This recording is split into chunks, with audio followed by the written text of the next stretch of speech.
Good morning. Welcome everyone, and thank you for joining us this fine, snowy Chicago week.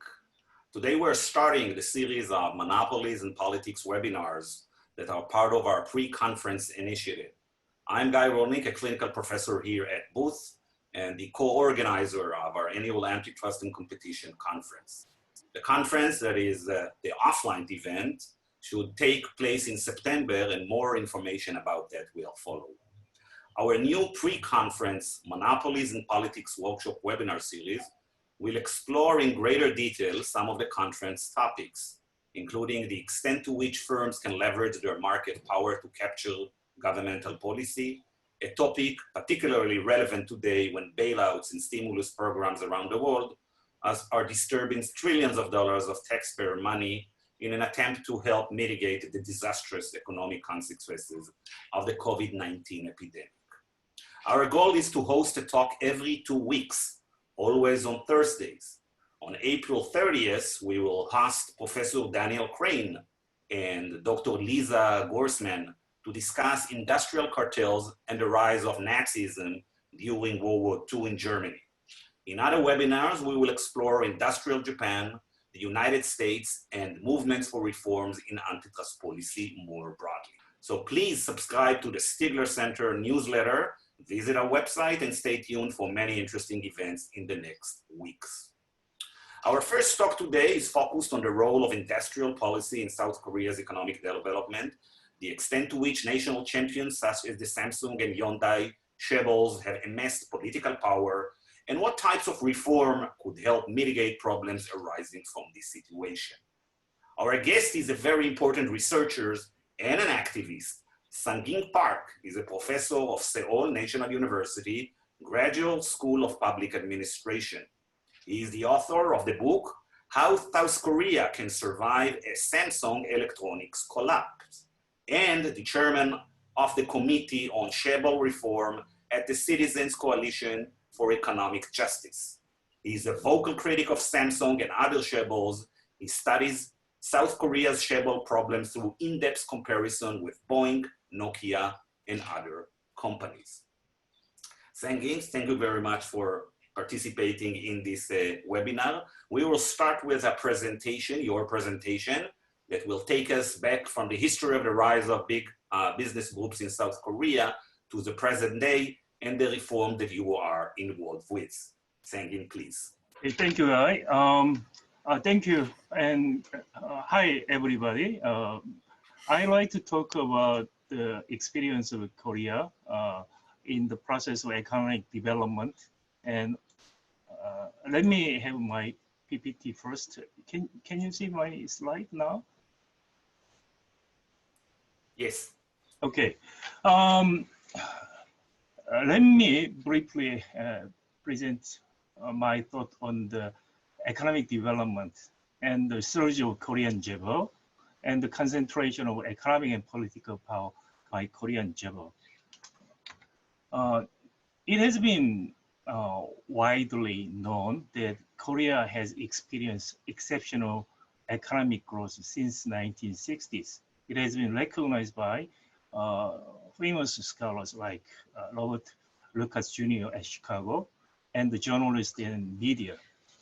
The question is why Korea has been successful while the other underdeveloped economies failed.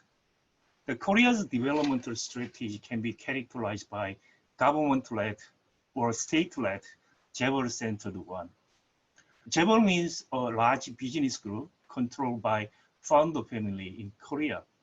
This developmental strategy has been effective in overcoming missing institutions of financial market and market for parts and components in the early stage of economic development of Korea. It was also efficient strategy for the catch-up by imitation. And the strategy provides merit-based reward system by providing a variety of business favors to high-performing exporting firms, since the export market was more competitive market than the domestic market during the period of economic development. I do believe the merit-based reward system is a unique and the most important characteristic of Korean development, because many underdeveloped economy, allocation of resources was based on relationship. So it must be called crony capitalism. Early stage of Korean economic development, it was more like state capitalism rather than crony capitalism. And the state capitalism is based on merit-based reward system. It has been efficient one. However, the economic development was accompanied with the economic concentration by chaebol.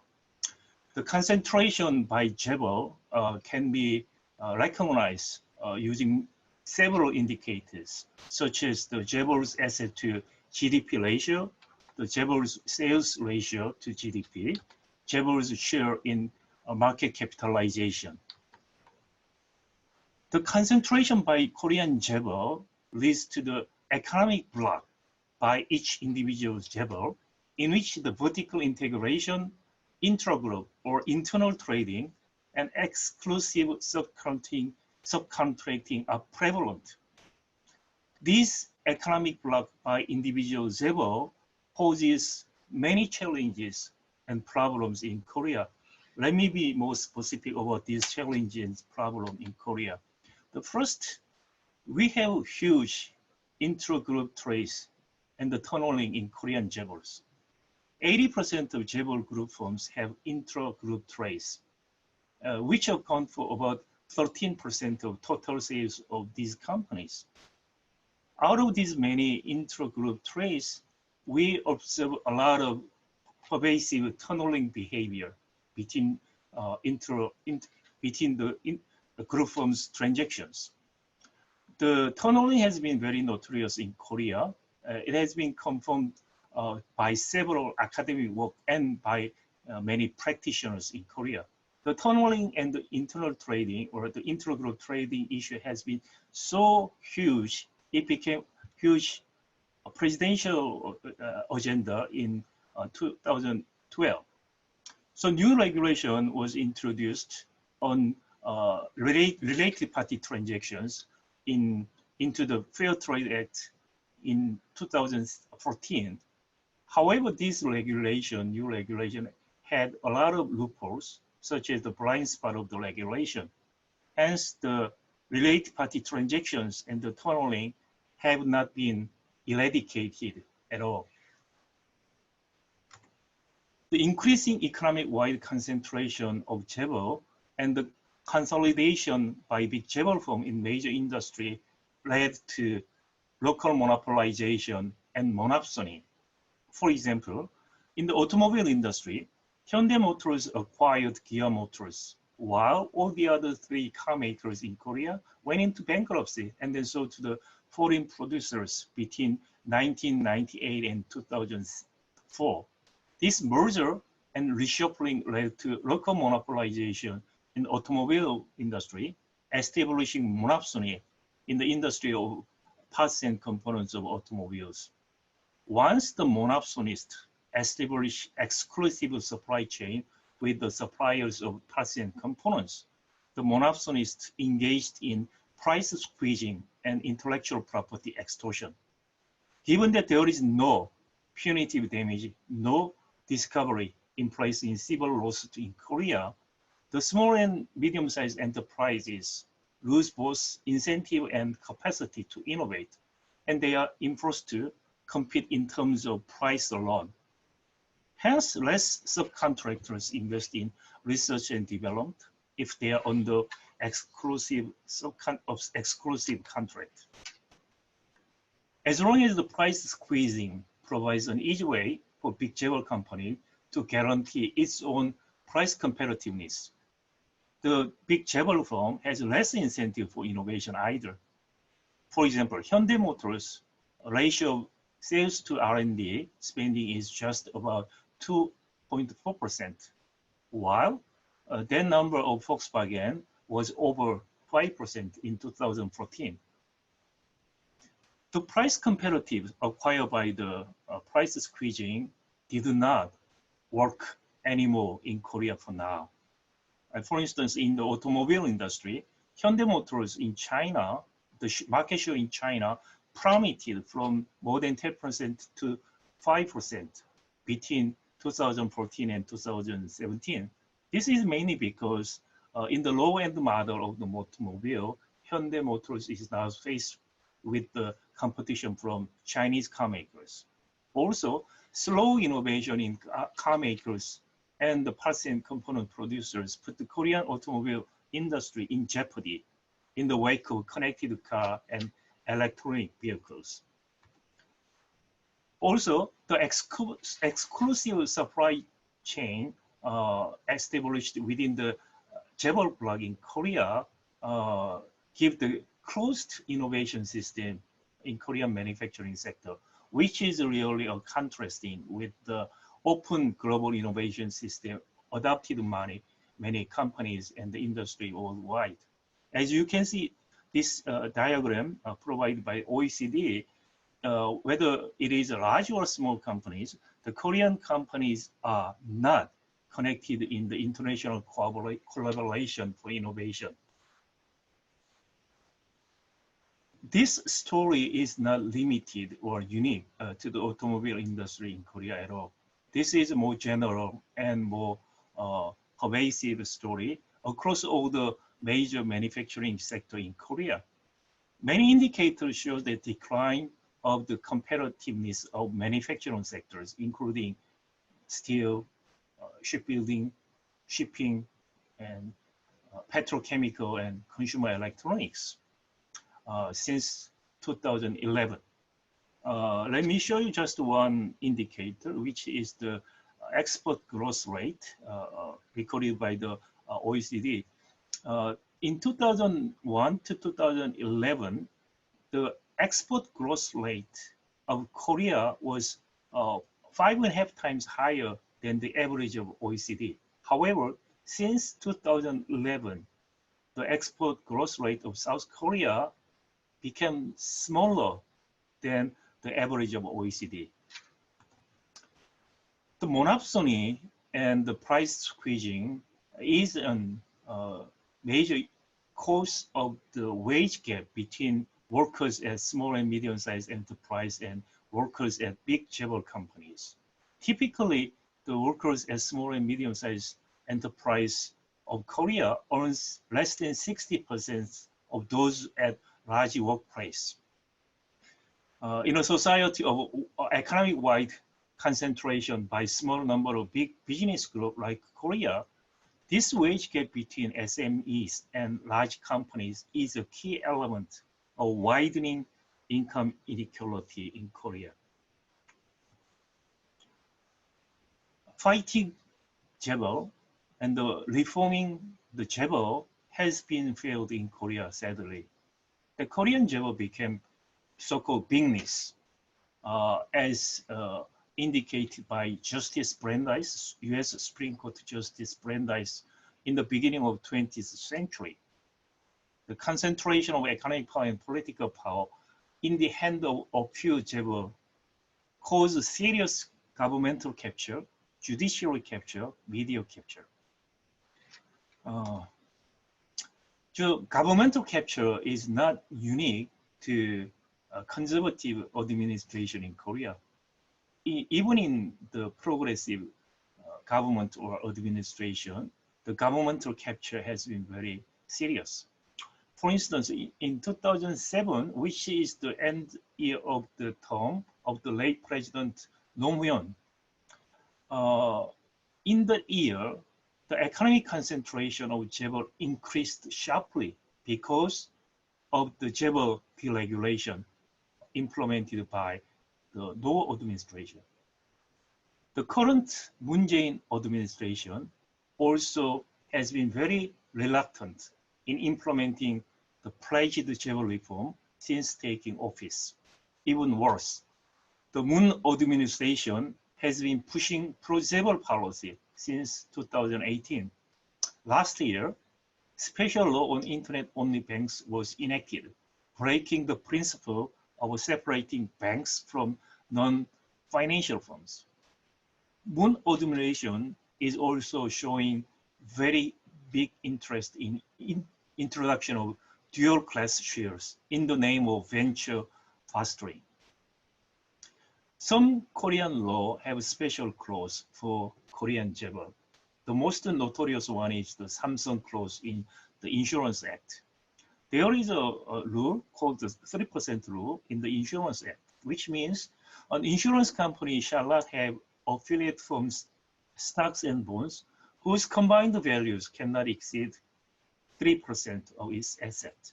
However, the affiliate firms' stock and bonds are valued at the acquisition prices. The numerator is valuated at the acquisition price. But its own asset, the denominator, are based on market price by the enforcement guideline of the book, guideline of the law. So because of special Samsung clause, Samsung Life Insurance can hold about 8.5% share of Samsung Electronics. So this share of Samsung Life Insurance on Samsung Electronics is the key for the founder family of Samsung, the Lee Jae-yong family, to control Samsung Electronics. The founder family control Samsung C&T, and through the Samsung C&T, control the Samsung Life Insurance, and the Samsung Life Insurance has share about 8.5%. The founder family has only less than 5.8% at Samsung Electronics. It has, however, it has voting right equivalent to 21% because of the affiliate firms' share in the Samsung Electronics. The share of Samsung Life Insurance is critical for the founding family has firm control of Samsung Electronics. However, if the 3% rule is applied, literally or correctly, the Samsung Life Insurance cannot have this much of the share in the Samsung Electronics. 3-5 rule is another notorious example of judiciary capture in Korea. 3-5 rule means a 3-year prison sentence whose execution is suspended for 5 years and then is exempted if no further violations occur during the suspended period. The 3-5 rule applies to the founder family of Korean chaebol. The table you see on the screen is a short list of the application of 3-5 rule to founder family of Korean chaebol between 2009 and 2012. In the United States, too big to jail, expression of too big to jail applies to corporate crimes. However, in Korea, too big to jail applies to the founder families, indicating that the founder families of chaebol typically escape indictment or conviction of crimes. The most notorious example of this too big to jail is the story of the Samsung Group chairman Lee Gun-hee's 2009 trial.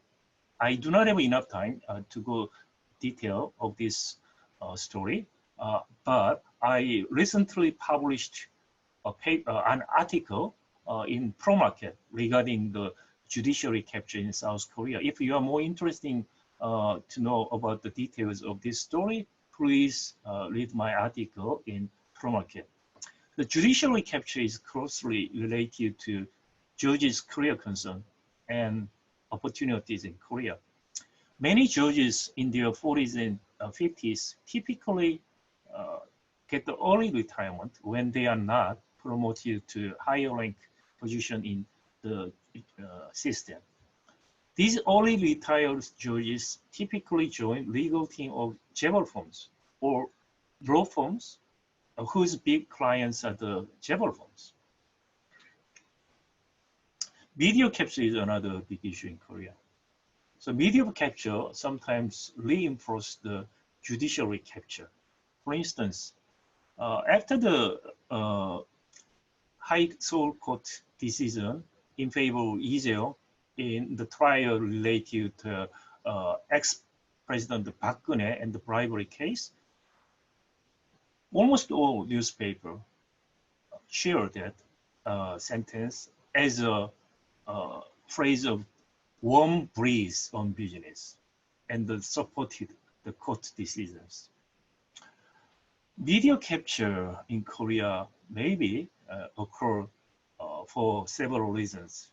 First of all, the Korea media typically depends on chaebol for their advertising revenues. According to a journalist consciousness survey conducted in 2017 by Korea Press Foundation, 74% of field reporters picked the advertisers as the most important factor that directly and indirectly restrict freedom of press in South Korea. Another reason could be the marriage between chaebol founder family and the media owner family. And lastly, journalist career concern also play a part in this case as well. Journalists in Korea typically quit in their 40s and 50s. After their retirement, they typically find new job in chaebol firms or chaebol affiliate associations and institutions. Korea is now at a crossroads. We have experienced remarkable economic growth in 1960s up to 1990s. However, the manufacturing sector is losing competitiveness. It is in the shape of the nutcracker situation. I do not believe we cannot avoid one more economic crisis in Korea if we do not have fundamental changes in economic structure and policies. The chaebol reform will be the key of these changes. But I'm not sure for now whether this kind of reform, like in reform in Israel in 2013, can occur without we really have a serious crisis in Korea. Okay, this is all. I do believe many audiences not familiar with the history of Korean economic development of situation of Korean chaebol. I'll try to be precise, but I really look forward to hearing questions from audience and Guy from you as well. Thank you. Yeah, Sangin, thank you very much. I will now have a couple of questions to you before we move to the Q&A with our audience. So as you showed, large businesses have many levers that they can use to shape the non-market environment, lobbying politicians and regulators, campaign donations, judicial capture, media, academia, and experts. Can you please share with us some empirical or even better specific anecdotes that you have witnessed? And while doing so, if you can bring us closer to the story and tell us about the kind of pushback you personally experienced when campaigning for a more competitive market. Well, the thing is, as I mentioned, let me go back to the my slide again. I skipped the judiciary capture story of the Samsung Group chairman Lee Gun-hee. This is really indicates all the aspects of the whole, captures, political capture and media capture and the judiciary capture, everything. Can you see it? Yeah. Probably now you may see it.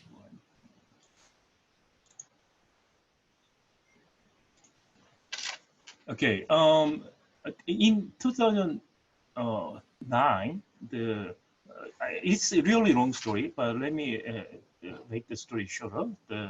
The Supreme Court of Korea overturned the High Court decision and delivered Lee Gun-hee the guilty verdict on the issuance of Samsung SDS bonds with a warrant. But in the later sentencing trial, Seoul High Court acknowledged Lee's guilty, but did not change his sentence, thereby confirming the suspended sentence. This judicial favor paid off the trial head judge, Kim Chang-seo, who was appointed as Justice of Supreme Court in 2012.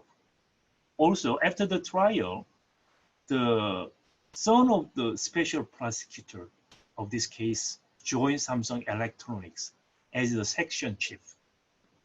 So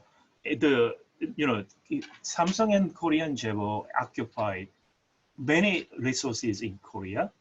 So as I mentioned, if you are worried about your career after the retirement from the bench, after retirement as a journalist, you have to find some job which must be connected to the anyway to Korean Chaebol. So giving some favor to Korean Chaebol will pay off. But even in this case, the judge Kim Chang-seok didn't retire at all, and with this terrible sentencing and the shame, and he was promoted to Justice of Supreme Court in Korea. So that under the Lee Myung-bak administration, the other judge involved in the case also promoted to the justice in the another high court of Korea, and we have some hearing for the appointment at judge at this high position. So, but the ruling party and the opposition party during the period of time has been very quiet about the this record on the candidate for the justice, because many assemblymen and women are under pressure from Chaebol. For instance, let me give an example. So I was told by the congressman in Korea that he was critical on Korean Chaebol, and then he was approached by the representative or lobbyist of one Korean Chaebol, and then it was it's one of top 5 Korean Chaebol, and he has lots of the retailing branches, etc. And prior to the election, so some months earlier than the election, the lobbyist approached him and asked him whether they will offer some free party for the elder citizens in the town, and you may attend the party and make some, the speech or etc., something like that. So that's one example. And also, the many congressmen and the women have to, have some plans or some the logistic, warehouse or etc. in the district to create a job. And then if you are make good friends with the Chaebol companies or the family, then it's easier for you to have that kind of facility in your district. This is we don't know about the the bribery issue. They cannot be uncovered without any thorough investigation. But within the legal terms, the Korean Chaebol has a lot actually to offer to politicians and the bureaucrats as well, and the scholars and the professors as well. So we have the outside director required by the law for large companies and the listed companies in Korea. So the outside directorship usually go to the professors and retired bureaucrats. So if you are hired as outside directors for 2 companies, then you make the same salary as a professor, a regular job. So that is a huge kind of incentive to be friendly with the Korean Chaebol. So because of this is basically the issue of the concentration of economic power. So the majority of resources are controlled by a few families. You cannot live well or economically if you are against them, whether you are a politician, you are the bureaucrats, your professors, and your journalists and judges. That is what happened in Korea. Professor Park, given the fact that you've been very critical of this structure of the economy in South Korea for many years, do you think that it had in some way any harm, or did you face any obstacles in your academic career? Do you think it threatens the integrity and independence of scholars in South Korea? Well, I didn't have any experience of direct threat or physical threat from Korean job, not at all. But I think, I mean, in Korea, people usually say that there are two sources of funding, one from government, the other from the chaebol. So, after I, involved in the activism, activist activities in the campaign for the Chaebol Reform, I basically, I was cut off from any kind of financial support or funding from Chaebol affiliate companies or institutions at all. Also, the government is very reluctant to fund me because of the, the bureaucrats or the officers in the position of the government do not want to be, you know, uh, allied with me. They believe that they can be picked on by the Chaebol if I mean they are nice to me probably. So those are kind of the experiences, but indirect kind of influence or pressure, but no direct pressure or harm given to me at all. Okay, thank you for sharing that. So governments all over the world will inject and already injecting billions and trillions to avert the economies from collapsing.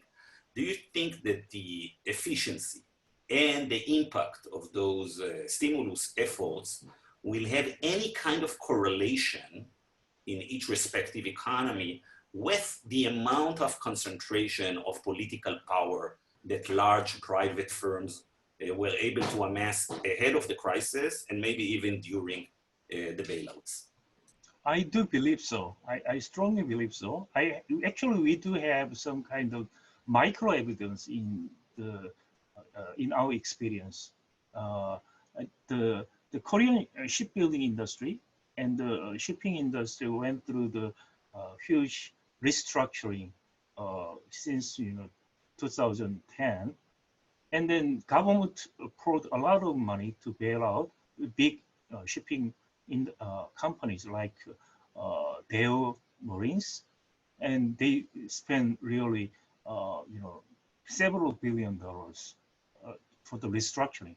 But the thing is, I mean, after all this money spent to save the big company like Deo and etc., the government policy didn't work out at all.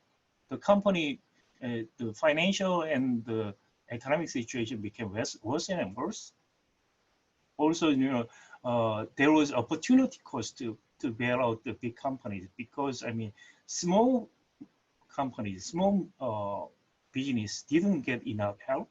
Some of them has been, very good record in the sales and their expertise in the area, but they didn't get the sufficient support from the government. So the bailout was not proportional to the difficulties or the possibility or perspective of each individual company. It was more based on the size of the company in the shipping and shipbuilding industry in Korea.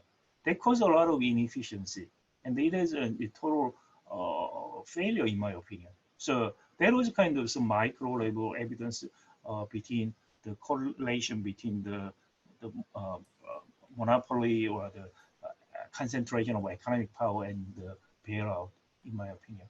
So thank you. So before the COVID-19 crisis, many countries around the world experienced a rise in nationalism, and some saw some efforts to weaken democratic institutions and adopt a more autocratic political leadership style. Do you think that history in your country and perhaps other countries can be of any guide to tell us which countries are more prone to become autocratic partially or fully, those that have few powerful big businesses dominating the economy, or those that have an economy where power is more dispersed in the private sector?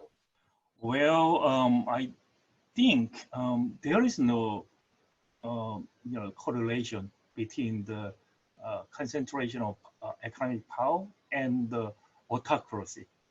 So in some country, I do believe that the autocracy comes with the concentration of economic power. But in many other countries, we can observe the informality. There is a democracy, and there are two competing parties with each other.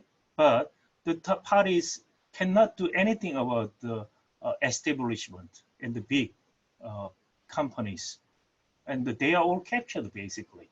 They fight for each other, but they are friendly with the established and big companies basically. So for instance, in Korea, in the developmental stage, we are the system of the autocracy. So we have dictator, and then the chaebol was not that influential because they had been not that huge at that period of time, and they were under control by the political power.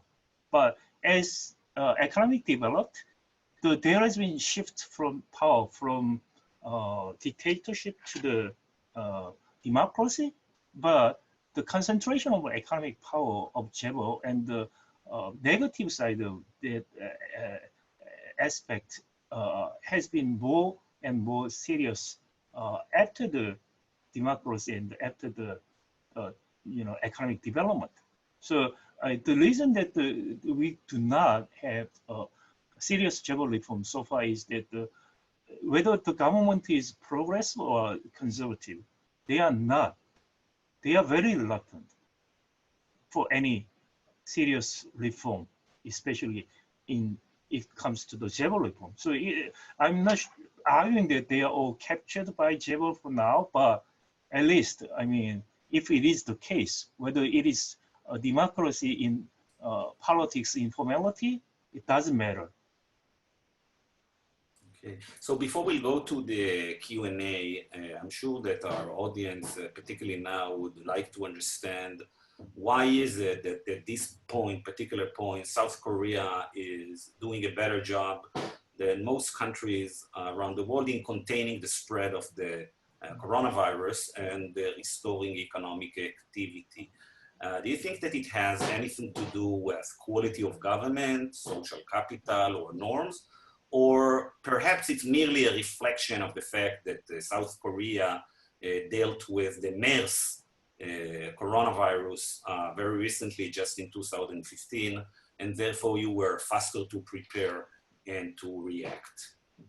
Well, I'm not the specialist in the public health, but my sense is that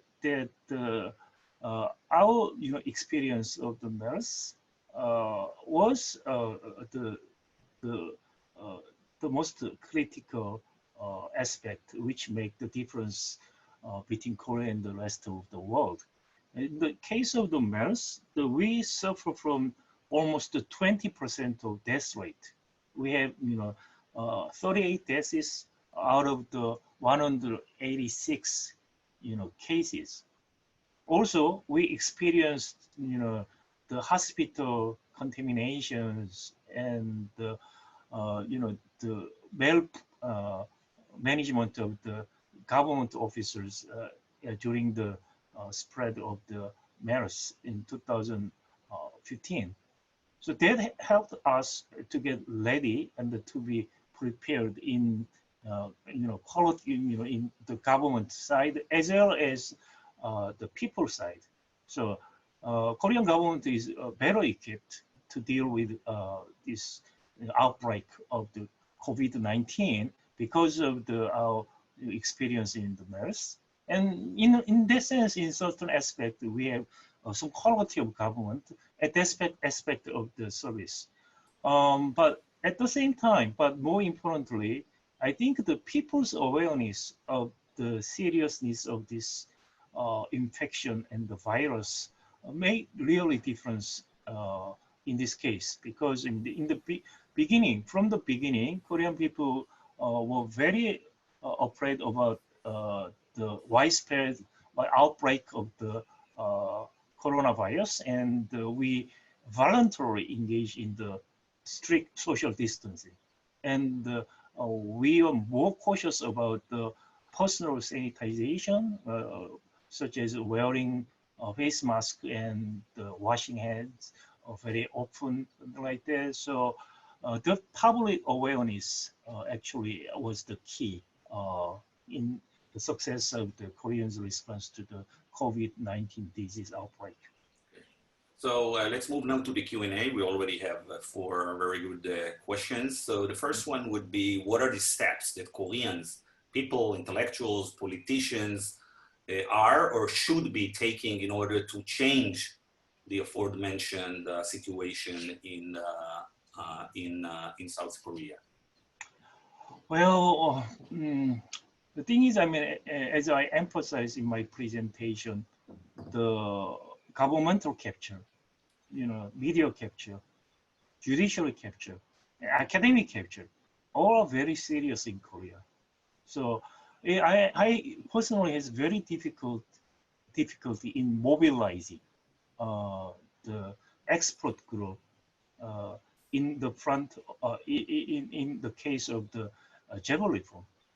They are very reluctant to be outspoken about the Chaebol Reform, because I mean, many of my friends told me that they are supportive on what I argue or advocate, but they are reluctant to be open to showing the support, because I mean there is some kind of fear, because if you this may have no ground, but many professionals in Korea has some fear that if you are officially against Chaebol family, or Chaebol founder family, or the pro-reform of the Chaebol, then your life will not be easy in Korea.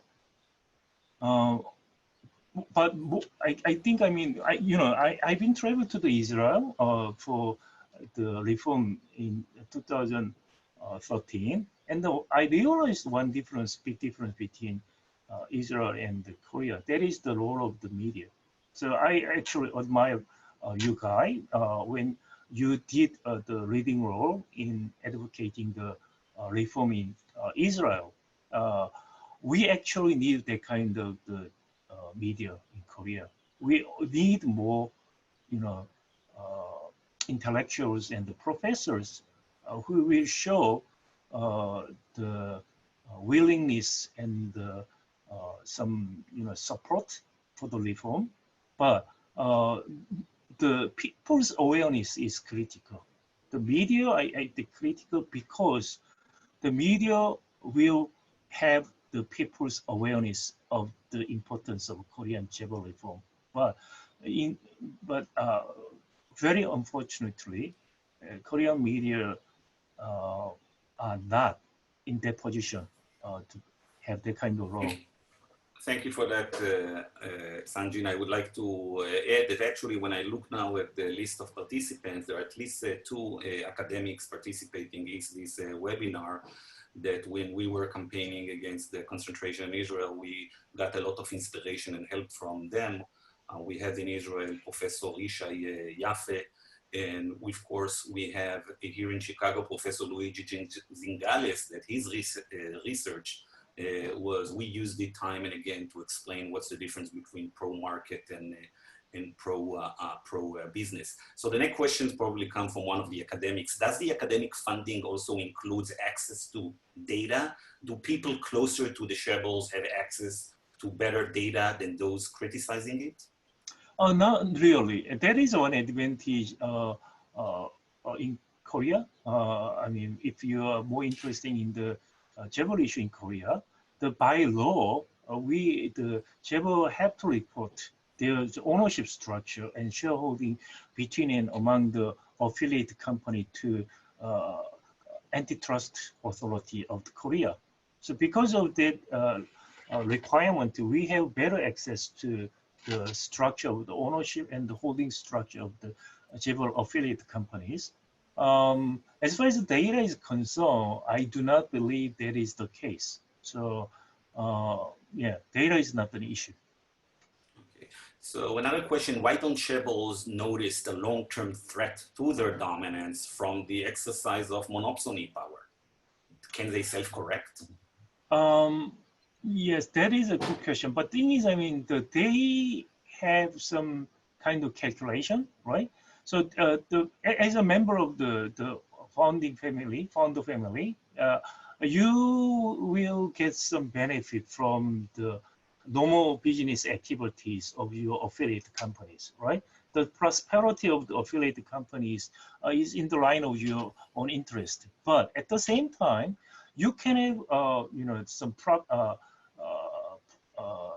private benefit, like using the tunneling or etc. Right? So you can use the company's money and the resource for your own purpose or the interest.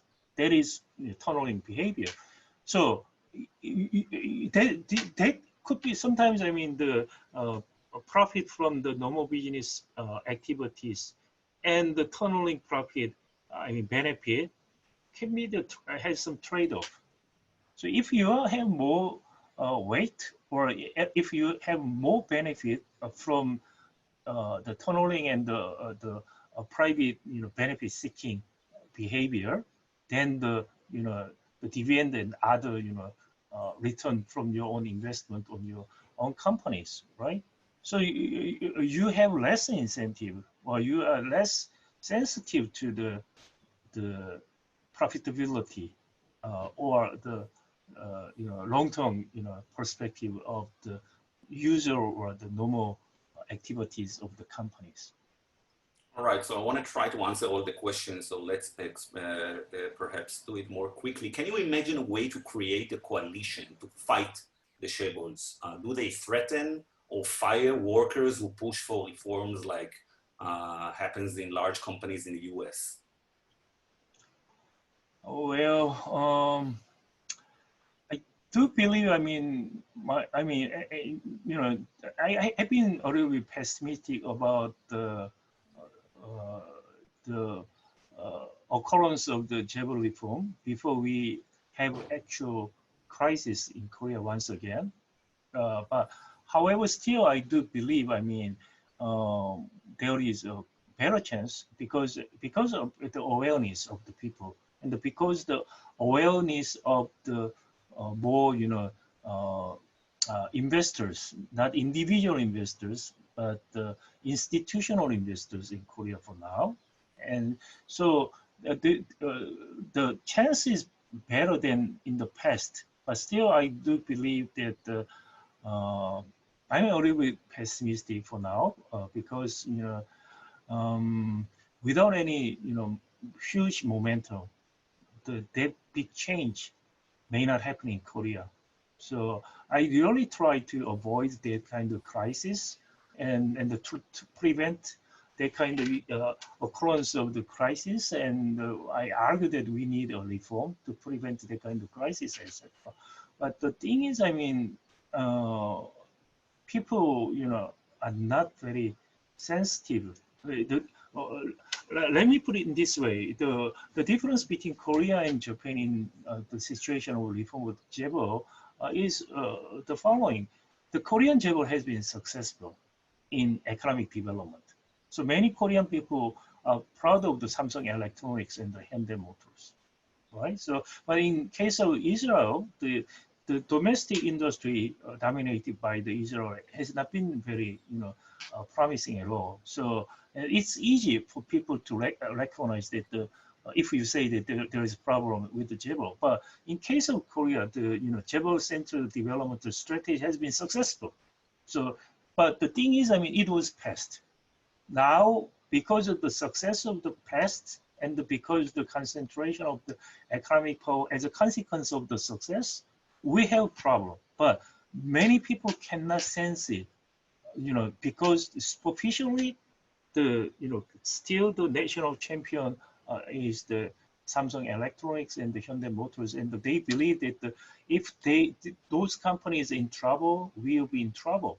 That is true. But to avoid the trouble of these companies, and even if they are in trouble, the Korean economy to be sound enough, then we need to reform. But that I can argue, but it's a more intellectual argument. But however, you know, the you can experience, Samsung Electronics and the Hyundai Motors in every day of your, you know, every day of your, life. Then also, I mean, you believe that they have been very successful. Then it's really not easy to persuade people, common people, that problem is behind that and it is under the surface. So if we do not act quickly, then it will be too late. That is the actually, I do believe, the some lesson from the COVID-19. The when you ignore the the presence of COVID-19 because you do not have the patient now, and you'll pay back a lot, huge, right? That is the experience of the many European countries and the United States. I'm worried that we have that kind of similar situation as far as the Korean Japan and economics is concerned. So again, now looking at our esteemed participant list, I noticed that one of our participants works in the Bank of Israel, and Konstantin Kosenko from the Bank of Israel was also very instrumental in helping shedding light on the concentration of the Israeli economy. What is the position of the central bank in South Korea? How do they view your research and your findings? The thing is, I mean, in the Central Bank of Korea is not engaged in this kind of argument at all. This is the Bank of Korea is more like a Federal Reserve Board of the United States, but the different, think tank sponsored by the government have some that kind of research. But as I mentioned, right, they are not very eager to go deep into the issue because you are not welcome. If as a researcher in the think tank of the government, supposedly you have to be independent, but the truth is not the case. They are under influence of the chaebol and the government. Government is also under influence the chaebol, as I mentioned, the governmental capture, even in the so-called the progress government in Korean history. I see. So another question relates to antitrust policy. We haven't talked a lot about antitrust. Do chaebols have exemptions, which is like an explicit capture from antitrust scrutiny, or are antitrust authorities simply toothless to fight them, which is like a sort of an implicit capture? Actually, we do have chaebol regulation in our antitrust law. So the Korean Fair Trade Commission, KFTC, is the authority which have to regulate Korean chaebol. And as I mentioned, we have regulation, but almost all of these chaebol regulation have a lot of loopholes. They cannot be implemented quite well. Also, the bureaucrats, the officers at the antitrust authority are very reluctant to implement strictly the chaebol regulation. Because, I mean, one of the reasons is their concern of the retirement from the bureaucrats, as like the Korea concern of the judges and the journalists in Korea. Also, the government so far has been chaebol friendly, whether it is conservative or progressive. So the bureaucrats has no incentive to stick to the strict implementation of the Korean chaebol regulation. I see. So another question deals with some more historical points looking back to the 70s and the 80s. Do you think that chaebols are in a way directly or indirectly responsible for the rise of inequality during the 70s and the 80s? And if this is the case, what is the driving force of the rise of this mechanism where concentration of private power leads to more inequality? I guess, I mean, the inequality caused by the concentration of economic power of Chaebol occurred after the economic crisis in 1997. Prior to the economic crisis, the Korea economy is in the phase of big expansion. So the labor condition was really suppressed during the economic development due to the government favor to the Korean chaebol. However, we have huge unemployment issue during the underdeveloped period of time. Also, the economic growth created a lot of jobs. Although the workers are not compensated, well, or the to the justifiable level. However, you are employed, and many people are employed by the big Korean chaebol companies. So your income went up.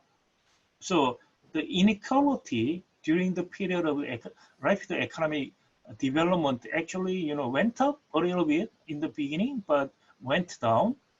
But the serious inequality issue, came into the surface after the Korean economic crisis, 1997, especially as I mentioned, the subcontracting system has been established in a form of the monopsony, and the monopsony chaebol company engaged in the price and the profit squeezing, and the big differences between the salary of the small and medium-sized workers and the large business group workers. That occurred actually since 1995 or 1997. So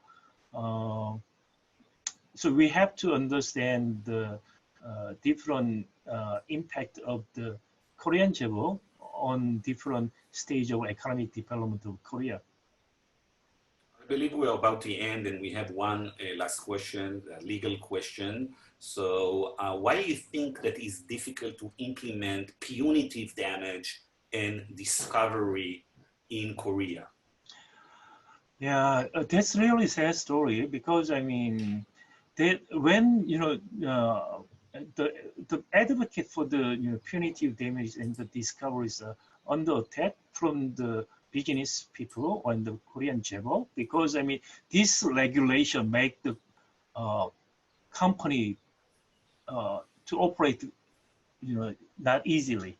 So it's so-called, anti company law or the measures. So as you mentioned, there is big difference between pro market and the pro business, right? So they try to say that the pro business is the pro market. They means the Korean chaebol and the advocate of the Korean chaebols.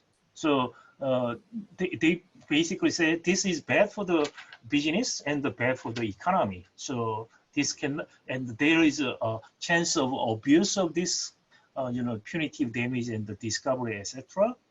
So many actually, including myself and other activists, try to push this punitive damage and the discovery law, at least for the last 10 years. But the Congress, the Korean National Assembly, failed to make it as a law so far. Professor Park, thank you very much for this very interesting talk, and thank you for your activism and for your campaign. I think we should be a little bit more optimistic, and perhaps next time when you are here in one of our events, you'll be able to tell us how there is progress in South Korea. It's always darkest before it's always darkest before dawn. Thank you very much, all participants in this webinar. As I said before, on April 20th, we have the webinar on Amazon, and on April 30th, as I said, we'll host Professor Daniel Crane and Dr. Lisa Grossman to discuss the industrial cartels in Germany. Thank you all very much, and see you next time. Thank you.